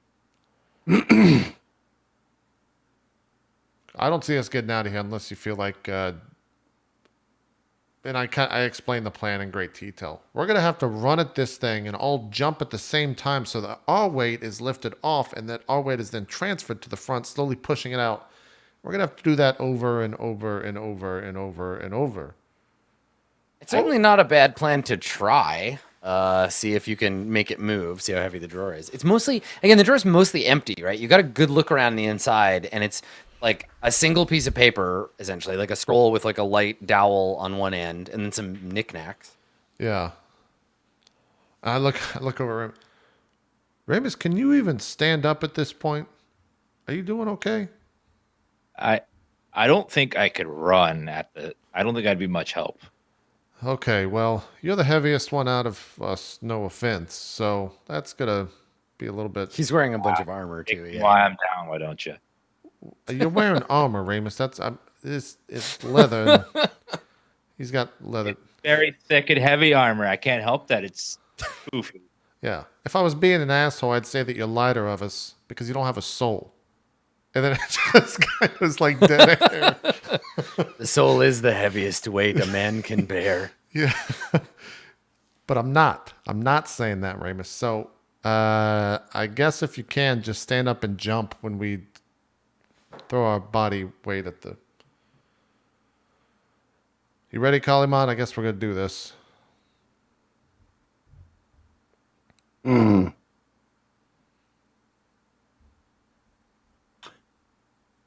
was thinking Uh-oh. about that giant piece of paper, the piece of parchment we have here. Yeah. You got to write him a note and stick it out the keyhole? No. I was thinking, Did you practice origami as a kid? no. Make a paper airplane and fly it out of here. No. That was the first thing that went through my head. But I was thinking, well, picture this. Okay. We tie ropes to the corner of the paper, corners, I'm with you. and then It's not a parachute, Collie. a what? I would know what a parachute is. Would parachutes exist? I do a lot of spelunking. Not in the modern sense, but there are in the Court of Coins. There are like ninja flying like kites, right? That you'd make a kite and So they would it's like not a fly you kite. over. Okay. That's Yeah, what I it's say. not a kite. Okay. would It's be not a the- kite, okay. Collie. No, honestly, I paper. avoided saying it. I avoided saying parachute because I was like, better not say parachute. Yeah. Yeah. Wait, do you see what I'm saying? There's something here. Either that, or we could tear the pages, like tear the paper apart, braid it, and make a rope out of it. It's not like real. It's the tensile strength of this paper has got to be more considering our size. Well, we've got rope. It won't That's. tear. I We don't have enough rope though. I'm saying this would make enough rope see what you're if we saying. tore it small strips and braided it. Do you know how long it's going to take to braid that? Just thinking out loud. I'm sorry. No, I'm not saying it's a dumb idea. I'm just saying that's a long time of braiding. But we do have a piece of paper. I walk over to the piece of paper. Is it like, does it seem pretty thick? Is it like parchment? It's like so medieval paper to begin with is quite thick. It's pretty coarse. So for you, if you looked at it, it's probably like a couple of inches thick. But you could also like it's layered, so you could strip like a layer off it if you needed to. If you need something thinner. I turn back around. I mean, the kite idea might work. But, Oh, kite. I thought you said cat. no. I'm sorry. Yeah, bad idea. Who's cat? The thing is I think it's only going to be like we'd have to make 3 of them because I don't think all 3 of us can fit on one. And I'm not smart enough to understand the whole math behind that. So I guess we have some options. We can either try to fashion some kite with this paper.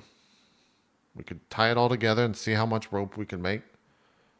Or we can just go to sleep and see what happens when we wake up. I vote sleep. I'm about to pass out. All right, we got one for sleep. Collie, where are you at? Resting would be a good idea. All right, well, doesn't matter what I say. I guess we're camping. And then I think Okay, it's so like help- montages us camping. I mean, Should help we- me understand the camping plan here. Do you have food on you? We've got at all? rations. Like, well, you didn't bring all your like shit into the vault with you. That's all back in the thing. You don't have your like your backpacks and stuff, right? Like you have whatever you would have carried on you, but this wasn't an expedition necessarily. Though I suppose we could assume that if you wanted to like drag your shit in here, that's a thing you could have been prepared for. Yeah, I would think that I don't leave anywhere without my stuff just Yeah, because okay. of who I am. Not because Sure, I'm sure, stupid okay. and want to carry it all around, but I don't call a place home. I always travel. Yes. So, yeah. So at least I have rations, and if they didn't bring theirs, then I'll share them and mark it off. Okay. All right. So you want to go back into the drawer, make camp, and take a long rest. Yep. Okay. All right. Okay. Let's Let's see here. I mean, we had a good day today. We had a good, long, productive day. We fucking yanked on the key, got it out, melted it. Not to mention fought displacer beasts for a giant's entertainment. Okay. All right. So you you settle in this weird drawer and get ready to rest. So yeah, I think that I was gonna say the night, but there's no night. I think your resting period passes uneventfully. The owner of this desk does not return, doesn't come back. Yeah, I mean time passes, but you're not aware of it. And then you all get a chance to rest. And then what? Can I spend any time You're feeling better. studying the arrow? Yes, yeah. So if you want to, you can attune yourself to this particular arrow, and I can tell you more about it. Yep. Okay. All right. So you're gonna do that.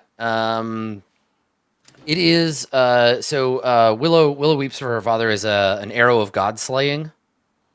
It's an arrow of slaying meant to slay a particular kind of creature. If a creature belonging to the type, race, or group associated with the arrow takes damage from it, they must make a DC 17 con save or take an extra 6d10 piercing damage on a failed save. Once it deals its extra damage, it becomes a non-magical arrow. Jeez. So it's an arrow that if you hit with it, and if you miss, the arrow is still good. You can always recover it. Okay. As part of your recovery, unless you shoot it into lava or something. But you know what I mean.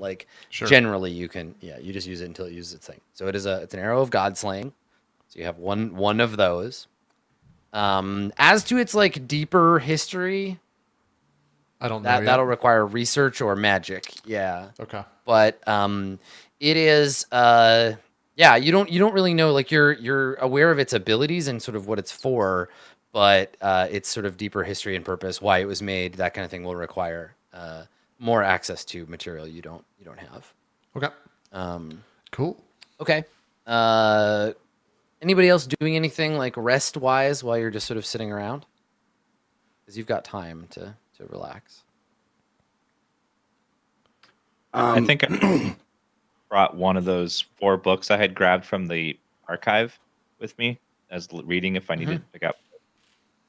So if I could find out what I grabbed, one of the books. And then where'd you get these from? They were at the archive underneath the Temple of the Sun. I had grabbed 4 books at random on the way out. Okay. Let's make a roll and see if this is a useful book or not.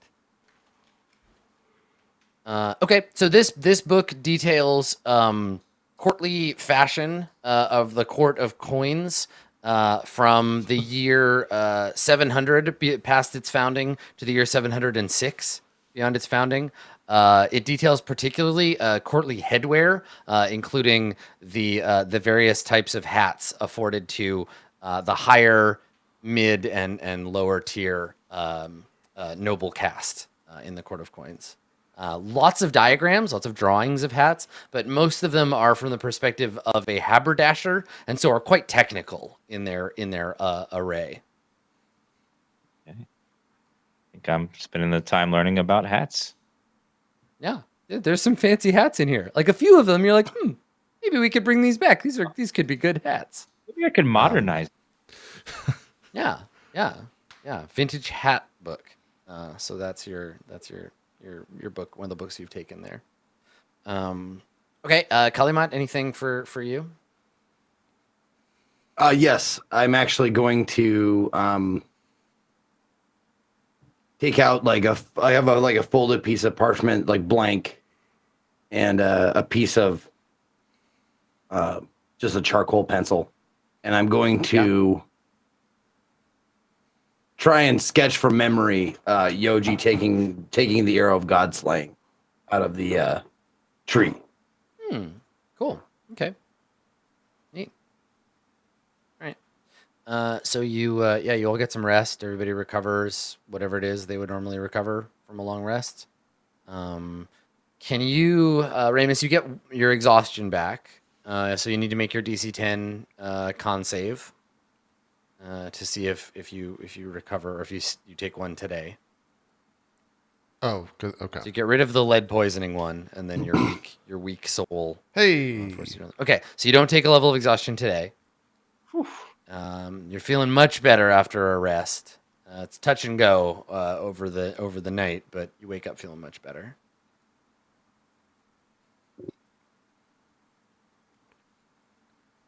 Yeah. So, what now? Well,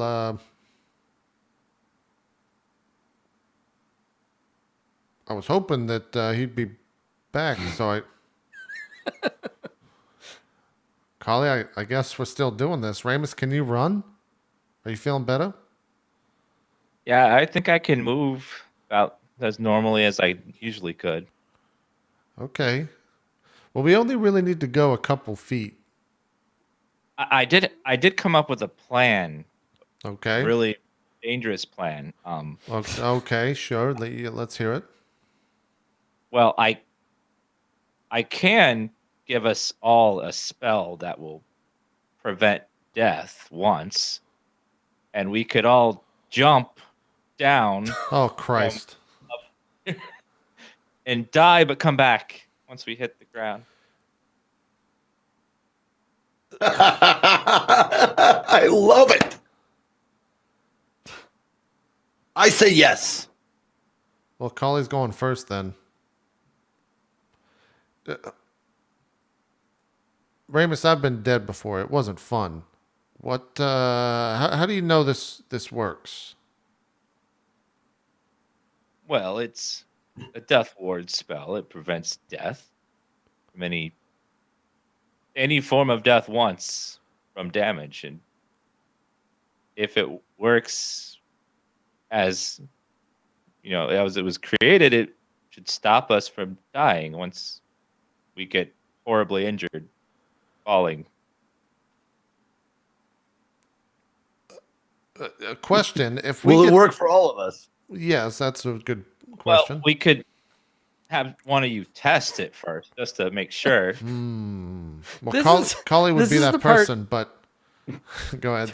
This is the part of the game where we find out that Ramus really hates Kalimat and is like, abracadabra, I cast it on you, you're safe, go. And you're like, okay, you fall out of the drawer and just die. Just Yeah, splatter on the and then I ground. just stick out my hand and Ramus high fives me.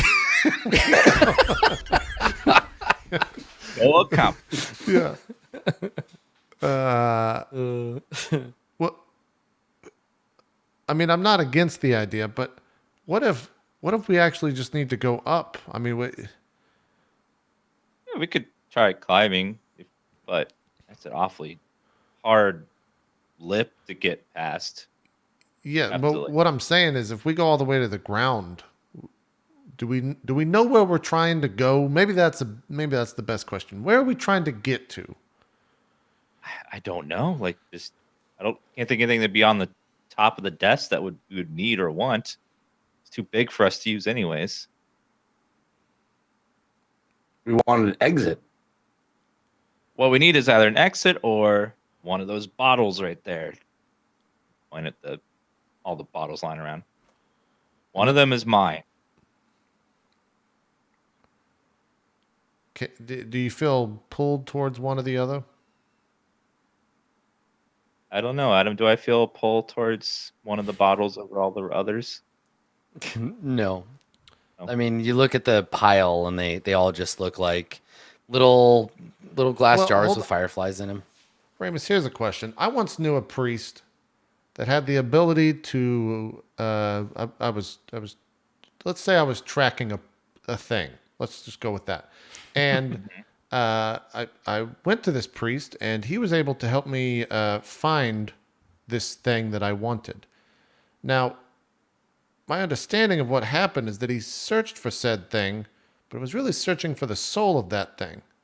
So if you try to search for yourself, do you see yourself or do you see your soul? You're saying he kind of located an object for you.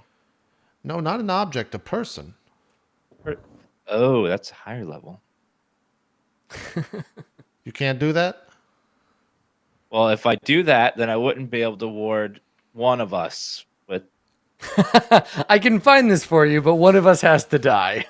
Maybe. Well, I mean, the reason I'm asking is I think when you my understanding, at least what the priest said, is when you locate a person, it finds the person's soul. That's how the Yeah, because that's what the person is. Yeah. Yeah. So in fact, to that point, casting locate person on Ramus would misdirect you because right. But if it it's in would be this, the compass would spin because Ramus is in two places at once. oh, okay. I see what you're saying. It wouldn't just point to his soul. I mean, the soul is more complicated than just one thing.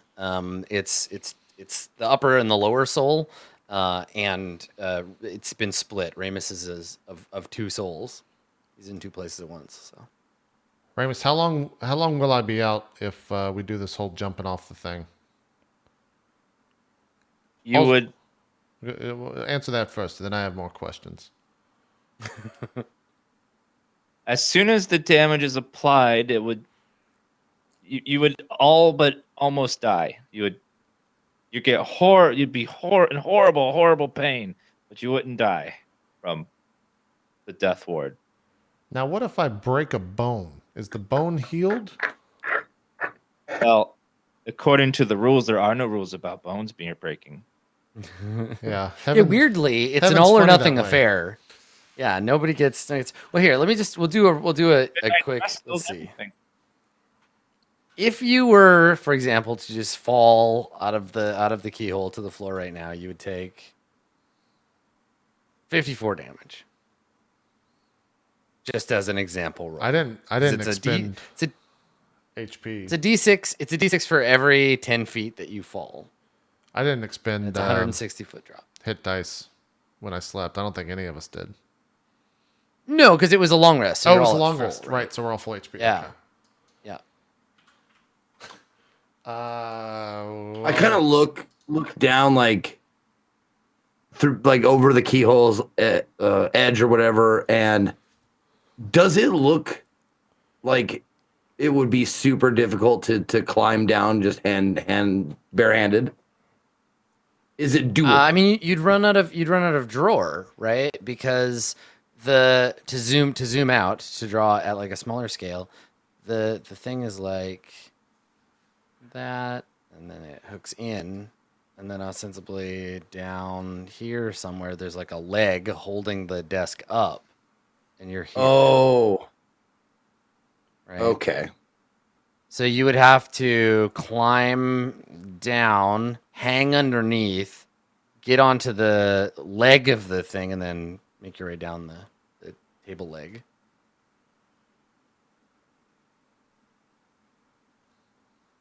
Swing over the leg and just slide it down like a fireman's pole. Yeah, I mean, it's bigger than that. It's like the side of a tree, but yeah, you could. Yeah. Also, yeah, the wood is smooth and polished. You dive splinters on the way down. Yeah. I'm sorry, a spear of wood slams into your chest and you're impaled horribly on this splinter. I think I'm on the outside of the key, and we got a decision to make. Either someone's jumping, someone's climbing, or we're tearing some paper up into pieces all day. So, or we could try to make a kite. Yep. But I'm not very smart, so I don't think that'll go very well. Well, what about this? Uh-huh. This is going to sound silly. But silly Raymond is what just we're said kind that of we should jump off this and talking kill about. ourselves. Yeah, right. The alternate So- is suicide. Lay it So- on. Now listen. Lay it on us, Collie. It's fine. Nothing silly. Here's my plan. My plan is we hit the drawer, the face of the drawer, and push it to knock it out a little. Yeah. to knock it out Right. until it's and then we do a final push at the end, Okay. and we ride the drawer down. But And why wouldn't we just climb up if we got it pushed out a little bit to the top? Are you saying because we have to go down? if we could get the drawer out to the level, like to be level with the lip, that's perfectly fine. Yeah. Might work. Let's do that then. I guess that's a good starting point. Ramus, how long does that spell cast if you or last if you cast it on us? 8 hours. Why don't you do that now in case we push a little bit too far, or Just in case. you Why know, don't we go ahead? just in case I decide to throw myself off of this from frustration. It's a lot of spiritual commitment. That's like a lot of. It cost me a lot of my spiritual energy for the day to do such a thing. I'd rather wait till we are for sure going to need it. Well, all right then. I guess let's start pushing. I'd like start walking over towards the edge of the thing. All right. Okay. So everybody kind of walks back into the drawer, and you look up, and we see the keyhole. And everybody's kind of looking at each other like, I don't know, and like getting ready down into a stance to get ready to run. And let's resolve the whole pushing the drawer out, climbing up the thing after the break. Yeah, We do that. Sounds let's, good. let's take a break. Yeah. I cannot wait to read the YouTube comments this week. God, they're going to be great. It's going to be fantastic. I'm excited. We're going to take a break. We still got 2 hours left of Court of Swords to go here on episode 80. So don't go anywhere. We'll be right back with more right after this. We'll see you then.